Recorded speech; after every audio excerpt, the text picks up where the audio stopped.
Salut mesdames et messieurs, bienvenue aux Échos du Monde de ce 16 octobre 2020 sur DBS Télévision. Nous débutons au Mexique où le chef de la diplomatie a annoncé, il s'agit bien sûr de Marcelo Ebrard sur Twitter, que l'ex-secrétaire à la Défense nationale, le secrétaire Salvador Cienfuegos Zebeta, a été arrêté à l'aéroport de Los Angeles en Californie. À celui-ci d'ajouter que les raisons de son arrestation seront communiquées dans les prochaines heures par le consulat de Mexique à Los Angeles.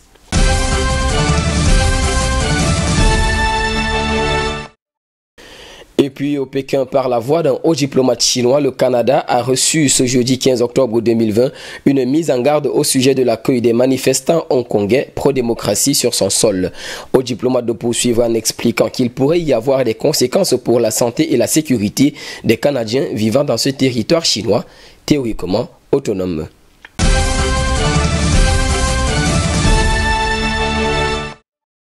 Et puis en Thaïlande, à l'appel de leurs camarades âgés de 21 ans, les étudiants thaïlandais ont massivement répondu présents dans les rues de Bangkok hier jeudi 15 octobre 2020, ainsi pour défier le gouvernement qui a interdit le rassemblement de 5 personnes ou plus. Comptés par milliers, ceux-ci exigent toujours le départ du gouvernement et une réforme de la monarchie, donc plus de démocratie. Pour l'instant, il faut noter que le gouvernement n'a pas fait usage de la force pour contrer les manifestants. Bien que cette contestation de la monarchie soit illégale, elle se heurte à l'ultra-royalisme d'une frange de la population. Maintenant, leurs engagements, ces étudiants et les élèves manifestants appellent à un nouveau rassemblement ce soir, mais cette fois-ci à l'une des intersections les plus fréquentées de la capitale thaïlandaise, qu'est Bangkok.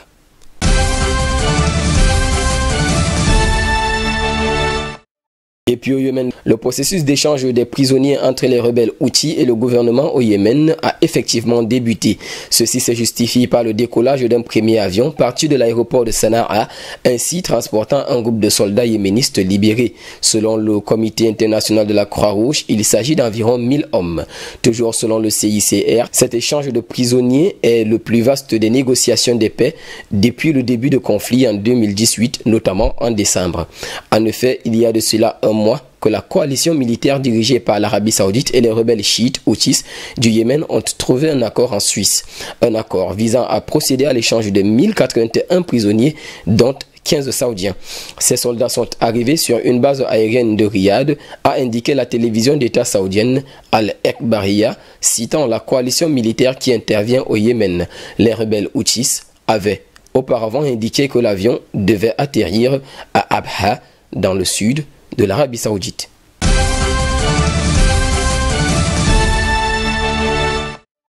Parlant des États-Unis, le débat virtuel opposant Donald Trump à Joe Biden, programmé le jeudi 15 octobre 2020, a effectivement eu lieu. Ces prétendants à la Maison-Blanche se sont affrontés au sujet de la gestion du Covid-19 qui bat son plein dans le pays. Ceci en franchissant le cap de 215 000 morts. En effet, vu ces cas d'affection et sachant la contamination récente de Donald Trump, Joe Biden sur la chaîne ABC a posé ses premières questions portant logiquement sur le coronavirus à une électrice républicaine devenue indécise. À celle-ci de lui demander en quoi sa gestion de la pandémie serait différente de celle de Donald Trump. Sur cette question, Joe Biden promet de guérir l'Amérique de cette pandémie sur un autre front, s'il est élu le 3 novembre.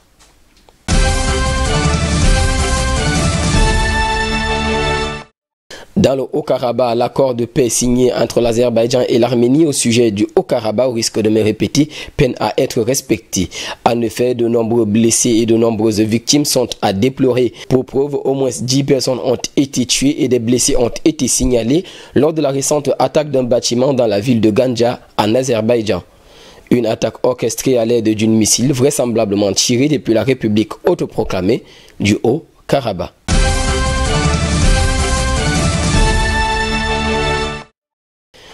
Maintenant en France, pendant environ 12 heures d'horloge au tribunal de Paris, l'islamologue Tariq Ramadan a été confronté hier jeudi à son accusatrice suisse surnommée Brigitte. Celle-ci l'accusant de l'avoir violée en 2008 à Genève. À l'issue de la confrontation, les deux camps ont exposé des versions opposées et l'accusé s'est dit très satisfait. Dans sa réaction auprès de la presse, le prédicateur âgé de 58 ans s'est exprimé en ces termes dont je cite « Les mensonges, les affabulations, les contradictions de la plaignante sont apparus clairement dans tout ce qui a été dit aujourd'hui ». Pour l'une de ses avocates suisses, Le rideau est tombé. On avait déjà indiqué dans un premier acte les incohérences et les divergences de cette femme qui, dans le prolongement immédiat de cette nuit qu'elle décrit avec cet homme comme un enfer, lui écrit nombre de messages lui disant qu'elle rêve de l'embrasser, que c'est un homme merveilleux, qu'elle l'aime.